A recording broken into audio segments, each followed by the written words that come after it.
Uy, kaibigan, bakit ka andito? Alam ko na. Gusto mo rin bang malaman kung paano at kung ano ang mga iba't ibang tutorial online? Kung ganoon ay nandito ka sa tamang channel, mga kaibigan. So in this channel is nagtuturo ako ng mga iba't ibang mga tutorial online. Hello kaibigan.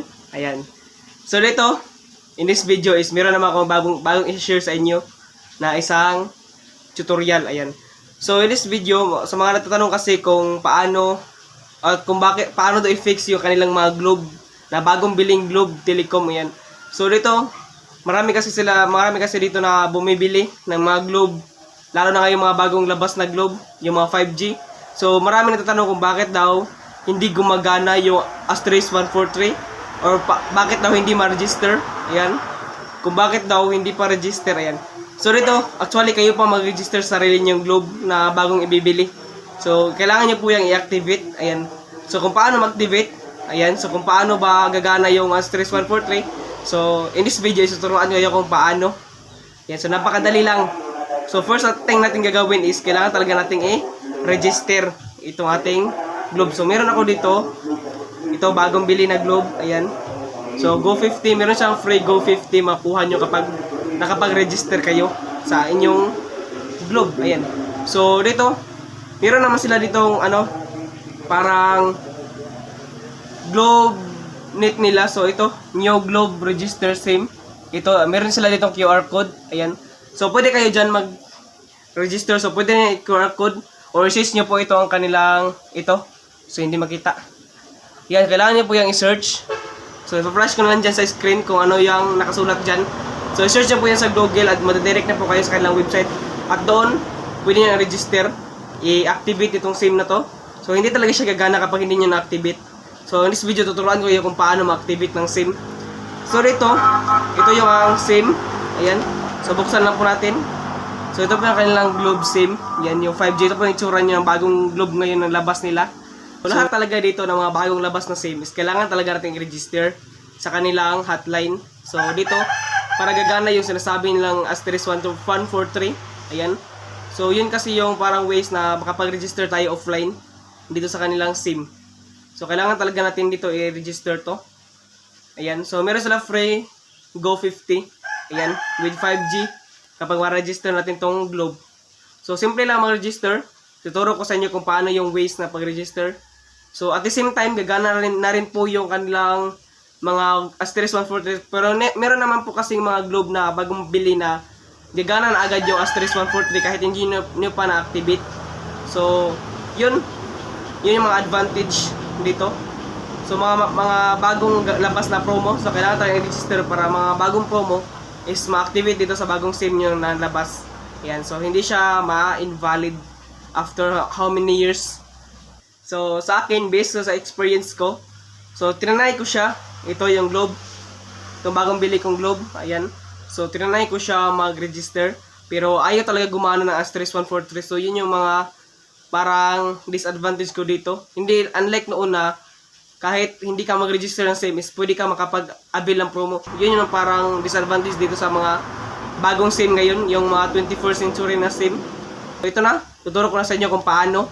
Ayan, so station, sit back and relax. So ito na kaibigan. Ayan.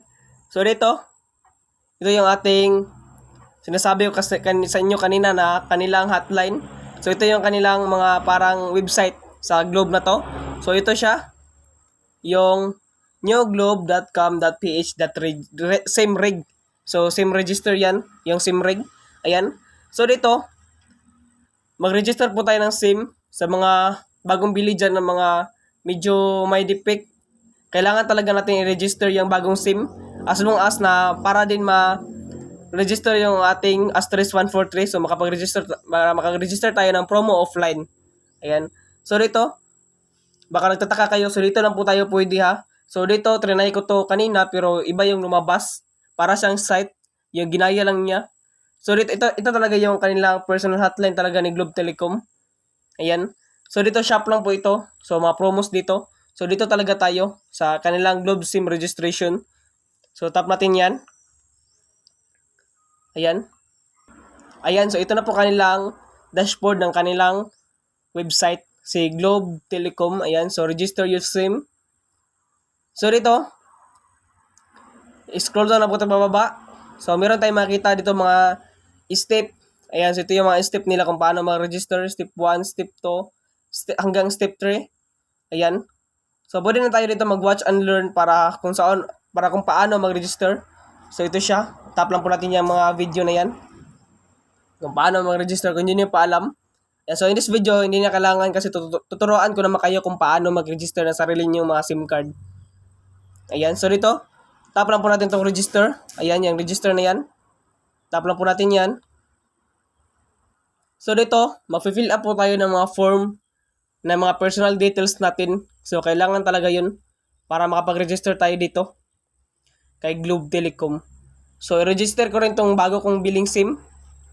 So ito, pangalawang bili ko na pala to. Sorry, hindi ko nasabi sa inyo kanina. So yung una kong binili is naka-register ko na. So ito yung bago. Ayan. So hindi ko pa to na-register. So dito mag-register ako. So accept lang po natin to. Ayan, so accept lang po natin yan.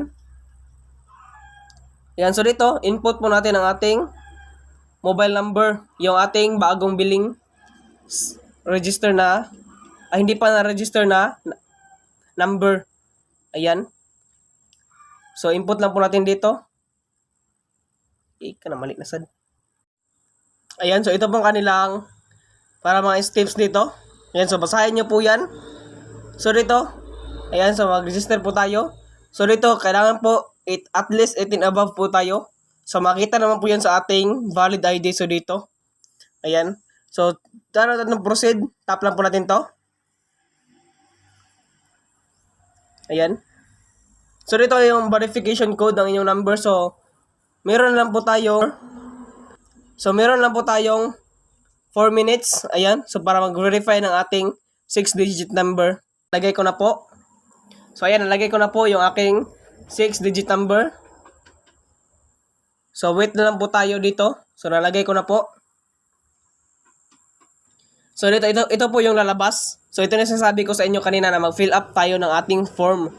So, dito mga dapat nating fill upan. So, dapat yung original dapat dito ha. Hindi yung nag-fill up lang kayo ng kahit ano dyan. So, kailangan talaga natin mag-fill up. So, dito. Ayan, so dito po. So, yung ating number. So, kailangan pa natin fill up to lahat. Yung ating number. Yan, kompleto na po yan. So, yung ating nationality. Yan, so saan tayo ngayon? So, dito Philippines talaga yan. Tsaka yung same owner. Kung kayo ba may-ari, so pwede niya po yung pagpilian. Meron po dalawa dyan. Yung legal, guardian, or authorized security representative. Yan. So, pwede kayo dyan. So, sa akin, ako yung owner nito, kaya ito yung lalagay ko. So, dito, fill up naman po natin ang ating first name, last name, at saka yung birthday. So, always thinking na kailangan 18 plus tayo dito para mag-register. So, pwede rin naman po, minor de edad. So, basta meron kayong guardian, mapakita dito. Ayan yung guardian, yung email ng guardian nyo. Ayan, so dito middle name, suffix kung junior, senior, or kahit ano kayo. So, pwede na po i-fill up dyan. So, yung 6, ayan, so, yung male or female lang po dyan. Ayan, so dito naman po, so, where do you live? So, dito, yung unit number, building number. So, kung saan kayo, yung street, kung saan kayo nabilong na street. Yung subdivision bar, village yung nabilong kayo, kung saan ba kayo. Ayan, so dito yung province, barangay, city, zip code. So, important yan. So, search lang po sa Google kung saang place kayo din. For example, Quezon City. Ayan, so, i-search nyo lang po kung anong zip code ng Quezon City. At pagkatapos po, pwede na po natin yung i-next. Ayan. At ito po yung lalabas kapag meron na po tayo. Ayan, so, please make sure that the information is here provided is correct. So, kailangan po na correct tayo dito, yung may information. So, tap natin itong proceed. Ayan, so ito po yung next. Verify your identity. Ayan. So, dito, kailangan po i-verify. So, lagay po kayo kung anong type ng ID na meron kayo for SS, driver license, professional ID, ganyan. So, national ID pala. So, mga kahit anong ID, passport, so pwede rin. So, dito na po lagay kung anong number ng ID nyo. So, dito, yung upload na photo. Ayan, so yung ID nyo po. So, maglagay po kayo ng mga ID nyo. yung sariling ID nyo po. So, thankful na 18 above po yun. So, dito po, take a selfie. So, kasama po yung ID nyo. So, I mean, pwede rin po yung sariling mukha nyo na lang po. Basta magkabuka kayo sa ID nyo. So, yan. So, pwede niya po i-next dito. At ito po yung next na lalabas. So, pili kayo dito. Even English or Taglish. Ayan. So, Tagalog, English. So, dito, kailangan po natin i-check to. And then, submit. Yan. So, dito, pagkatapos, submit na po natin yan. So, yun lang. So, dito. So, ito na. Na-submit na po natin. Na-check ko na po siya. Ayan, na-check ko na po siya. At saka dito, ito na po yung parang full registration na po natin. So, ito po siya. Nakapag-check na po tayo. Ayan. Check na po natin. At saka ito po yung ating reference code ng ating pag-register sa ating Globe SIM card. Ayan. So, dito pwede na po tayo maka-access sa Globe One. So, alam naman po natin yung Globe One. So, para din yung Gigasmart. Ayan. So, para din yung ganun. So, dito tayo makapag-register ng mga bagong promo ng ating Globe na bagong labas nila para updated tayo always. So, ganito lang. Mag-register dito sa Globe One. At the same time, so, try naman natin kung gagana ba dito yung ating sinasabing Asterisk 143. So, back tayo. So, dito, sa ating dial number. So, kahit anong dial number nyo. So, pwede na po, basta makatry lang po kayo makapag-register ng Asterisk 143 or I love you. So, dito, Asterisk 143. So, try lang po natin yan. So, pili kayo kung saang SIM sa mga Globe nyo. Nakapag-register na po tayo. So, ito na. Nakapag-register na po tayo sa Asterisk 143. Ayan, so ito yung bagong promos nila. So, dyan, pwede kayo mag-register kahit saan dyan. So, dito, ganito na po mag-register ng ating Globe. So, sana nakatulong tong video na to. At kung nakatulong to, ay don't forget to like and subscribe naman po dyan, kaibigan. Ayan. So, dito, kung gusto na itong ganito mga tutorial online, ay don't forget to like and subscribe my YouTube channel. Ayan. So, para always kayo updated. So, ito lang. So, sana nakatulong ako. So, thank you po sa panonood. God bless. So, this is the end of our video. Ayan. Kung adito ka pa rin hanggang ngayon mga kaibigan, ay alam ko nagustuhan mo itong video. Kaya, I hope nakatulong to sa inyo mga kaibigan. Ayan, sa little video natin yung tutorial at ngayon. Ay, kung nagustuhan nyo ito mga kaibigan at nakatulong to sa inyo, ay tulungan nyo rin ako mga kaibigan. Kaya, please subscribe and like my YouTube channel. Ayan. So, para lahat tayo ay lumago. Ayan. So, thank you. Enjoy and God bless.